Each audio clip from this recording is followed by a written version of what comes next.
सबसे पहले तो मैं आपकी बुद्धिमत्ता के लिए आप प्रशंसा करना चाहता हूँ कि आपके सवाल ने आज भाजपा प्रवक्ता को बेनकाब कर दिया और वो इस बारे में कोई जवाब दे भी नहीं पाए। और मैं सबूत के साथ एक बात कहना चाहता हूँ, ये जो कह रहे थे कि डबल इंजन की सरकार और राज्य सरकारी केंद्र की जो योजनाएं होती हैं उनको लागू नहीं करते। मैं एक सीधी सी बात कहता हूँ, केंद्र सरकार ने कहा था कि 100 स्मार्ट सिटी बनाएंगे, अगर याद हो तो, जिसके नाम पर लाखों करोड़ रुपए खर्च करने का दावा किया गया है। क्या भाजपा प्रवक्ता मुझे एक भी स्मार्ट सिटी बता सकते हैं कि जो बनकर तैयार हो गई हो? कोई भी एक नहीं बता सकते। इसी तरीके से नमामि गंगे परियोजना, इसी तरीके से कितनी योजनाएं, उन योजनाओं को लेकर सवाल उनसे पूछेंगे, लेकिन विजय जी प्लीज सुनिए ना। उज्ज्वला योजना, सिलेंडर मिल गए लेकिन आज भरवाने की स्थिति में नहीं है गरीब लोग, बहरहाल ये डबल इंजन की सरकार का कारनामा है। अभी माननीय प्रधानमंत्री जी कर्नाटक में क्या बोल रहे थे कि भाई एयर इंडिया, अब कोई आरोप नहीं लगा था भैया, आप आरोप कहाँ से लगाएगा, तो आपने उसे बेच ही दिया।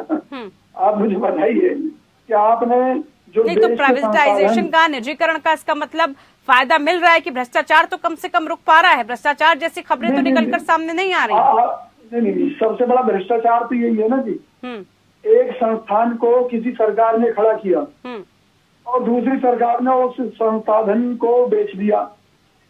जैसे मोदी सरकार ऐसे बहुत से उपकरणों को बेचने जा रही थी जो फायदे के थे, उसके बावजूद उन्हें बेचने जा रही थी। ये तो विपक्ष के विरोध के चलते सरकार को कई कारणों से कुछ मुद्दों पर मजबूर होना पड़ा। जैसे LIC का पैसा अदानी के शेयरों में लगाने के लिए किसने कहा था? अब वो घाटे में जा रहे हैं और घाटे में जा रहे हैं तो LIC ने समय पर अपना पैसा क्यों नहीं निकाला? बहरहाल मैं उस मुद्दे पर आ रहा हूँ कर्नाटक में कि भ्रष्टाचार, ये कहते हैं भ्रष्टाचार बहुत बड़ा मुद्दा, तो जिन BS येदियुरप्पा को ऑन रिकॉर्ड भ्रष्टाचारी माना गया, खुद भाजपा द्वारा माना गया, उनको इतनी तवज्जो क्यों? और मैं एक सीधी सी बात कहता हूँ कि इन्होंने अभी भी बात कही कि चप्पल वाला व्यक्ति हवाई जहाज में सैर करे। आप 2014 से पहले का रिकॉर्ड उठाकर देख लीजिए कि आम आदमी कितनी यात्रा करता था और इनकी सरकार आने के बाद में कितने लोग यात्रा कर रहे हैं हवाई जहाज में। तो ये केवल पूंजीपतियों को बढ़ाने की बात है कि आम आदमी तो आज बस में भी सफर करने की स्थिति में नहीं है, इतनी महंगाई है। चलिए ठीक है, एविएशन को लेकर एक अलग मुद्दा है, लेकिन विजय कौशिक जी मेरा सवाल कर्नाटक के चुनावी मुद्दों को लेकर है आपसे। कर्नाटक में इस वक्त कांग्रेस का जो माहौल चल रहा है, खासतौर पर यात्रा के बाद, उसको आप किस नजरिए से देख रहे हैं? कि आपको लग रहा है वो यात्रा का ही एक पूरा माहौल है जिसकी वजह से खुद प्रधानमंत्री को, अमित शाह को वहां पर जाकर संगठन से लेकर किस तरह की पकड़ वहां होनी चाहिए, कौन कौन सी जो ऐसी चुनौतियां हैं उनका सामना बीजेपी को करना पड़ सकता है, इसको लेकर वहां लगातार अब होमवर्क किया जा रहा है, ये उस यात्रा का असर आप मान रहे हैं? इस बात के लिए मैं मोदी जी की और अमित शाह जी की प्रशंसा करना चाहूंगा। या तो कह लीजिए कि वो राज्यों के लूट के माल में हिस्सा लेने के लिए इतना मजबूत रहते हैं कि हर राज्य में सरकार बनाने के लिए इस स्तर तक चले जाते हैं जो प्रधानमंत्री का स्तर कतई नहीं होना चाहिए। तो हमने हिमाचल के चुनाव में देखा कि किस तरह से खुद प्रधानमंत्री जी भाजपा के बाकी लोगों के पास फोन कर रहे थे कि भी आप चुनाव में बैठ जाइए। तो जाहिर सी बात है कि कहीं ना कहीं हर जगह इनकी मिली भगत है लूट के माल को लेकर। और कांग्रेस हर तरह के भ्रष्टाचार के खिलाफ है। राहुल गांधी जी के नेतृत्व में जो यात्रा शुरू हुई थी, कर्नाटक में किस तरह के मुद्दे देख रही है? हमें लोगों का रिस्पांस मिला, उसके चलते हमें पूरी उम्मीद है कि वहाँ पर कांग्रेस की सरकार बनने जा रही है। कहीं ना कहीं देखिए, एक बड़ी सीधी सी बात है, हमने पहले भी एक मुद्दा उठाया था कि भाई ये जो विकास की बात होती है, अगर ये विकास लोगों का गला काट के ना किया जाए तो लोग खुश होते हैं, लेकिन आज जो टैक्सों की मार है, महंगाई की मार है, उससे कर्नाटक की जनता त्रस्त है। फिर भाजपा सरकार की दोहरी नीतियों को, डोगरी नीतियों को पूरा देश देख रहा है। कर्नाटक में या असम में जब इनके नेता, तो ऐसे में विजय कौशिक जी मुद्दा आपके पास है और कर्नाटक राज्य आपसे अछूता नहीं है, क्योंकि पहले भी आपने गठबंधन के साथ वहां सरकार बनाई थी, उसके बाद फिर जो कुछ भी हुआ आपके हाथ से सरकार निकल गई, खिसक गई, वो हमने सबने देखा। लेकिन यहाँ पर अगर महाराष्ट्र में भी आप देख लीजिए किस तरह से सरकार गिराई गई, हमारी गठबंधन की सरकार। नहीं, वो गिराए गए या विधायक चले गए वो एक अलग पेज बन जाता है। लेकिन सवाल यहाँ पर ये बड़ा है कि अगर आपको कर्नाटक में इस वक्त ये स्थिति लग रही है तो आपको लगता है कि वहां पर और फोकस करने की आवश्यकता है कांग्रेस के लिए, क्योंकि बचे कुचे जो आपके राज्य है कम से कम वहां पर कांग्रेस अपना वर्चस्व कायम रख पाए, वहां पर कांग्रेस सिमटे ना कुछ एक चीजों में, उसको लेकर कार्य करने की, उसको लेकर जमीनी स्तर पर देखने की, उसे सोचने की आवश्यकता है या नहीं है? देखिए, बिल्कुल आप सही कह रही है। कांग्रेस पार्टी को न केवल कर्नाटक, पूरे देश के लिए बड़ी तेज गति से काम करने की जरूरत है, क्योंकि देखिए देश की निगाहें, बड़ी उम्मीद भरी निगाहें कांग्रेस की तरफ है।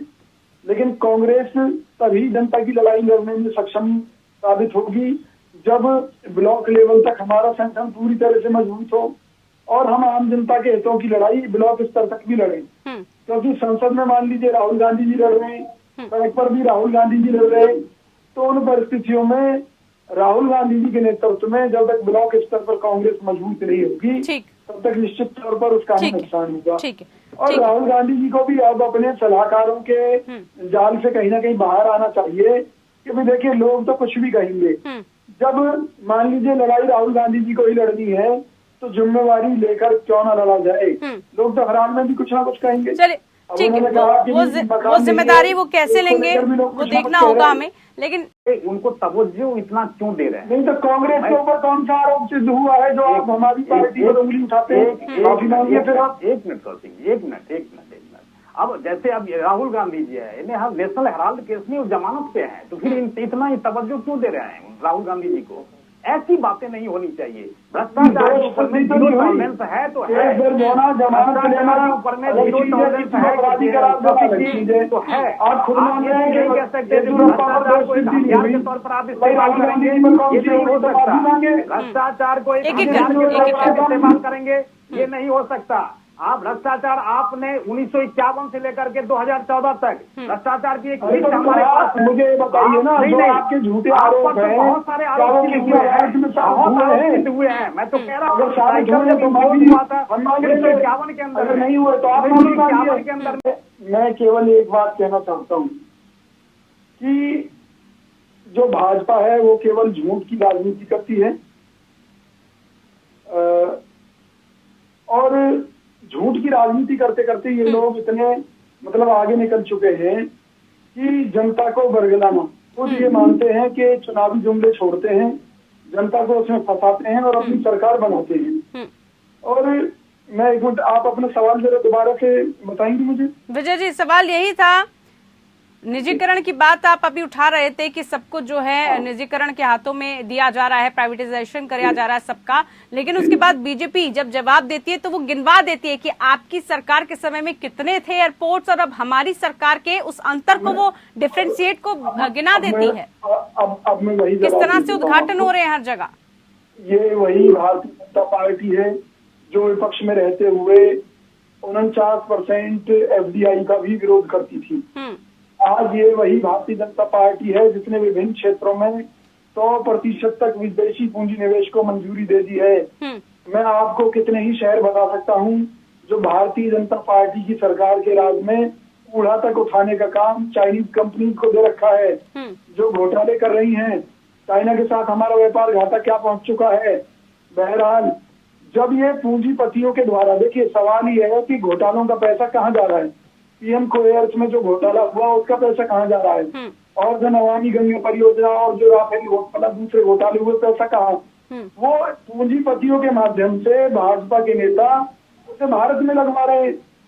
मतलब जो भ्रष्टाचार की वो पैसा कहाँ जा रहा है, फिर वो पैसा कहाँ जा रहा है जो बता तो रहा हूँ। अडानी अंबानी के द्वारा ये इस देश की आर्थिक व्यवस्था को जो कैप्चर करने की योजना थी, इसके माध्यम से इन्होंने एक सिस्टम ये बनाया कि एयरपोर्ट तो बनाए सरकार और उसे निजी हाथों में दे दो, या जो जितने भी हमारे, अगर हम पुरातत्व महत्व के ये सवाल उठते रहेंगे। आर के मिश्रा जी।